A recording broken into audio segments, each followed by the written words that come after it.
সবগুলি কাবিরা গুনাহ প্রায়। একটি হচ্ছে ধূমপান করা।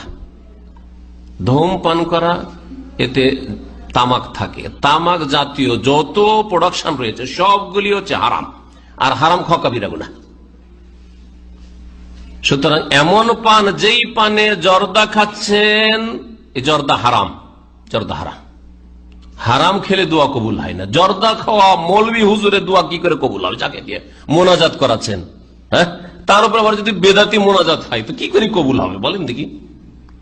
আমাদের দেশে জর্দাবিহীন হুজুর পাবে তো মুশকিল ব্যাপার, হ্যাঁ। আর তাদের কাছে আশা করছেন যে তাদের দোয়া মোনাজাতে আপনার বাপ মা জান্নাতে যাবে, তাদের কোরআন খানি করে, হ্যাঁ, ওই জর্দার গন্ধ আসছে আর কোরআন খানি করছে আর বক্সাচ্ছে, আর আশা করছেন যে আপনার মাকে বক্সে দিল আর বাপকে বক্সে দিল, সব দান করে দিল নাকি, আর জান্নাতে পাঠিয়ে দিল। এক তো বিদাতি তরিকা, আর তারপরে আবার যারা হারাম খায় তাদের দোয়ার আশা করছেন, কি করে তাদের দোয়া কবুল হবে? স্পষ্ট সেই মুসলিমের হাদিস, হ্যাঁ, মাতামু হারামুন ওয়া মালবাসু হারামুন ওয়া মাশরাবু হারামুন ওয়া গুযিয়া বিল হারাম ফান্না ইস্তাজাবু লিযালিক। যার খাবার হারাম, হ্যাঁ, যার পানীয় হারাম, যার গিজা আহার হারাম, যার লেবাস পোশাক হারাম, ফান্না ইস্তাজাবু লিযালিক। এই লোকের দোয়া কি করেই কবুল হইতে পারে? এই লোকের দোয়া কি করে কবুল হইতে পারে? সুতরাং একটু বাড়াবাড়ি কথা নয়। যাদের পেটে হারাম যায়, শরীরে হারাম যায়, খাদ্য হোক আর পানীয় হোক অথবা পোশাক হোক, শরীরের উপর পোশাক রয়েছে হারাম পয়সার, তাদের দোয়া কবুল হয় না। সহিহ মুসলিমের হাদিস, রাসূলুল্লাহ সাল্লাল্লাহু আলাইহি ওয়াসাল্লাম, কুলু মিনাত তাইয়্যিবাতি ওয়া আমালু সালিহান। আল্লাহ পাক রব্বুল আলামিন নবীদেরকে বলেছেন যে তোমরা পাক পবিত্র ভক্ষণ করো, খাও, আর নেক আমল করো। কুলু মিন তাইয়্যিবাতি মা রাযাকনাকুম ওয়াশকুরু লিল্লাহ। আল্লাহ পাক মুমিনদেরকে বলছেন যে তোমরা কুলু মিন তাইয়্যিবাতি মা রাযাকনাকুম, যা দিয়েছি তা থেকে পাক পবিত্রগুলি খাও, আর আল্লাহ পাকের শুকরিয়া আদায় করো, দোয়া করো, ইবাদত করো, তাইলে কবুল হবে।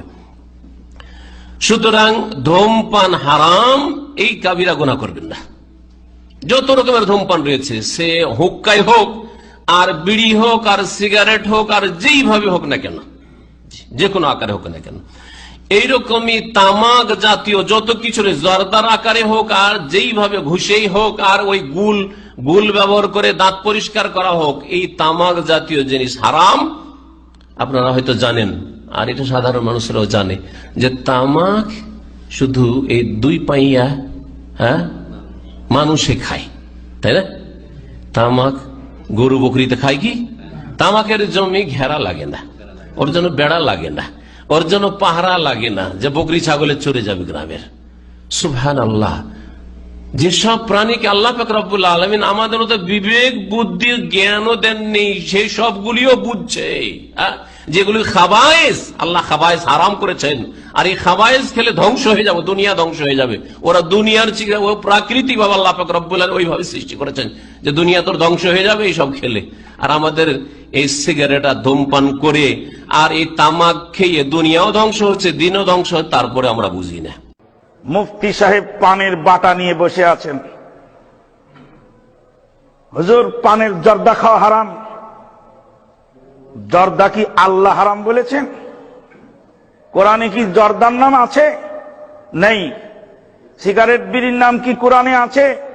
নেই। তা আপনি হারাম বললেন কেন? হিরোইন কি হালাল? বলে হিরোইন হারাম। ইয়াবার ট্যাবলেট কি হারাম? জি হ্যাঁ, ইয়াবার ট্যাবলেট হারাম। ইয়াবার ট্যাবলেটের নাম কি কোরআনে আছে? হিরোইনের নাম কি আছে? হিরোইনের নাম কোরআনে নেই, ইয়াবার ট্যাবলেটের নাম কোরআনে নেই। হিরোইনের নাম হাদিসে নেই, ইয়াবার ট্যাবলেটের নাম হাদিসে নেই। তাহলে ইয়াবার ট্যাবলেট হিরোইন হারাম হলো কোন দলিলের ভিত্তিতে? যেই দলিলের ভিত্তিতে হিরোইন হারাম, সেই দলিলের ভিত্তিতে জর্দা খাওয়া হারাম। গ্রামের বাংলার ওই দামাল ছেলেরা, অবুঝেরা খায় হিরোইন, হিরোইনটা হারাম, কিন্তু জর্দাটা মুফতি সাহেব খান, ওইটা হালাল। মুফতি যেটা করেন ওটা হালাল, মোল্লা যেটা করেন ওটা হালাল, আর মোল্লার বাইরে যেটা করেন ওটা হারাম। ডাক্তার জাকির নায়েক সাহেব কোট প্যান্ট টাই পরেন, ওটা ইহুদি নাসারার পোশাক। মুফতি সাহেব ফতুয়া ঝাড়ছেন আর বলছেন ডাক্তার জাকির নায়েক থেকে সাবধান, ওই মুফতি সাহেবের মসজিদের সভাপতি কোট প্যান্ট টাই পরেন, কোনদিন মুফতি সাহেব বলেন নেই যে আপনি ইহুদি নাসারার পোশাক পরেছেন, আপনি ইহুদিদের দালাল, আপনি মসজিদের সভাপতি থাকতে পারবেন না। কারণ ওই মুফতির চাকরির 12টা বাজবে। মুফতি সাহেব ফতুয়া দেবেন, হুঁশ করে বলবেন কোট প্যান্ট টাই ইহুদি নাসারার পোশাক, আপনাকে এই বিদ্যা কে দিয়েছে? কোট প্যান্ট টাই যদি ইহুদিদের পোশাক হয়, আপনার বিদ্যা যদি সঠিক হয়, তো পাগড়ি তো শিখদের পোশাক, শিখেরা পরে, আপনি পরেন কেন? টুপি তো জওহরলাল নেহেরু পরেছিল, আপনি পরেন কেন? টুপি তো গান্ধী পরেছিল, গান্ধীর পোশাক, আপনি পরেন কেন?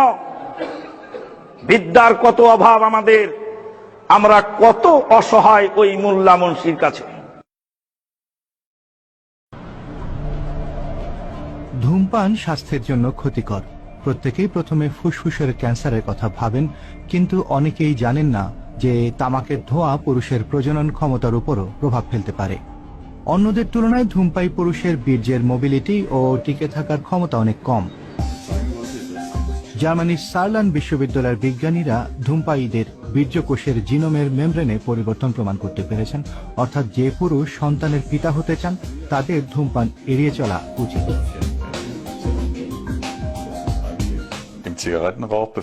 সিগারেটের ধোঁয়ায় এমন পদার্থ থাকে যা রাসায়নিক প্রক্রিয়ায় জিনোম পরিবর্তন করে, ফলে তার ডিম্বাণুকে নিষিক্ত করতে পারে না।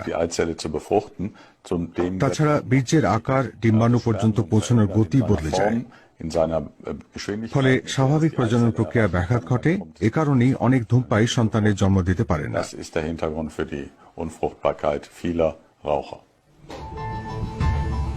এছাড়া গবেষকরা ধূমপায়ীদের বীর্যের মধ্যে তুলনামূলকভাবে অনেক বেশি মাত্রার কোটিন খুঁজে পেয়েছেন, যা নিকোটিন ভেঙেই তৈরি হয়। এর অন্যতম পরিণাম হল ধূমপানের ফলে বীর্যকোষের ফিটনেসের ক্ষতি হয়, যা স্পষ্ট দেখা যায়। বামে অধূমপায়ী আর ডানে ধূমপায়ীদের বীর্য রাখলে এই তফাৎ চোখে পড়ে। তামাকের ধোঁয়ার ফলে শরীরে এমন সব ফ্রি রেডিকেল বা আগ্রাসী ক্ষুদ্র পার্টিকেল তৈরি হয়, যা শরীরের অন্যান্য অণুর সংস্পর্শে এলে দ্রুত প্রতিক্রিয়া ঘটে, ফলে সেই অণুগুলির ক্ষতি হয়। বীর্যের মধ্যে যে ফ্রি র্যাডিক্যাল সৃষ্টি হয় তা ফ্যাটি অ্যাসিড বদলে দেয়, এর ফলে মেমব্রেনও নষ্ট হয়ে যায়। তাছাড়া এই র্যাডিক্যাল কোষের মূলে গিয়ে জিনোম বদলে দেয়। এর পরিণাম সাংঘাতিক, কারণ পরে ডিম্বাণুকে নিষিক্ত করার সময় তাতে বিকৃতি দেখা দিতে পারে, অথবা প্রক্রিয়াটি আদৌ ঘটতেই না পারে।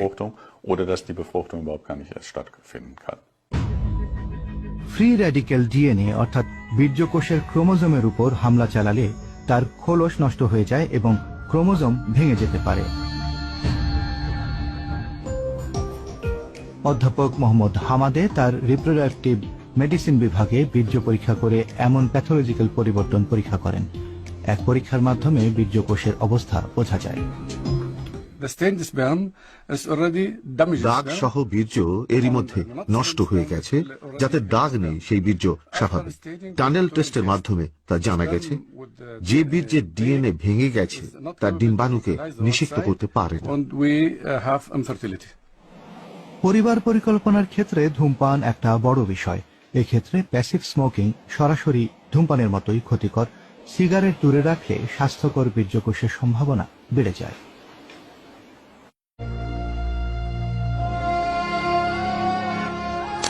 মনে রাখা দরকার, ধূমপান করা, জর্দা খাওয়া, এটা কিন্তু হালাল নয়, মকরুও নয়, একেবারেই হারাম। হারাম এই জন্য যে কোরআন কারীমের মধ্যে নীতি দেয়া হয়েছে, নীতিটা হচ্ছে ওই হিল্লু লাহুমুত তাইয়্যিবাত ওয়া ইউহাররিমু আলাইহিমুল খাবাইস। তিনি তাদের জন্য উত্তম জিনিসগুলোকে হালাল করে দেন এবং খবিস জিনিসগুলোকে হারাম করে দেন। নবী সাল্লাল্লাহু আলাইহি ওয়াসাল্লাম এর কথা, তার দায়িত্ব আল্লাহ পাক বলছেন যে নবী এই কাজ করেন, তার দায়িত্ব দেওয়া হয়েছে, তিনি উত্তম জিনিসগুলোকে বৈধতা দিবেন আর নিকৃষ্ট জিনিসগুলোকে নিষেধ করে দিবেন। তামাক পাতা, তামাক কিংবা যেটাকে আমরা নিকোটিন, বিড়ি, সিগারেট, এগুলো হলো খবিস। কারণ সমস্ত ডাক্তারেরা, যারা স্বাস্থ্য বিজ্ঞানী, সমস্ত ডাক্তারেরা তার একমত যে এটা খবিস। এই তামাক পাতা, এমনি ভাবে সাদা পাতা, তারপরে আপনার সিগারেট পান করা, এগুলো খবিস হওয়ার কারণে এটা হারাম হবে। অতএব এর থেকে বিরত থাকতে হবে। এবং ডাক্তার এটাও বলেন যে পৃথিবীতে যত ক্যান্সার হচ্ছে, ক্যান্সারের অধিকাংশটাই হচ্ছে এই ধূমপান জনিত কারণে, এই রোগটা এখান থেকে সৃষ্টি হচ্ছে। কাজেই কোরআন আবার বলে, ওয়ালা তুলকু বিআইদিকুম ইলা তাহলুকা, তোমরা নিজকে নিজে ধ্বংসের মুখে ঠেলে দিও না। আজকাল বিজ্ঞান গবেষকরা, বিজ্ঞানীরা, ডাক্তাররা গবেষণা করে দেখিয়ে দিয়েছেন এটা ক্ষতিকারক দিক। অতএব এটি মাকরুহ বলার কোনো সুযোগ নেই। কোরআনের দলিল দিয়েই এটাকে বলা যায় এটি খবিস, আর খবিস হওয়ার কারণে এটি হারাম, সুস্পষ্টভাবে হারাম, এর মধ্যে কোনো সন্দেহ নেই। আল্লাহু আ'লাম।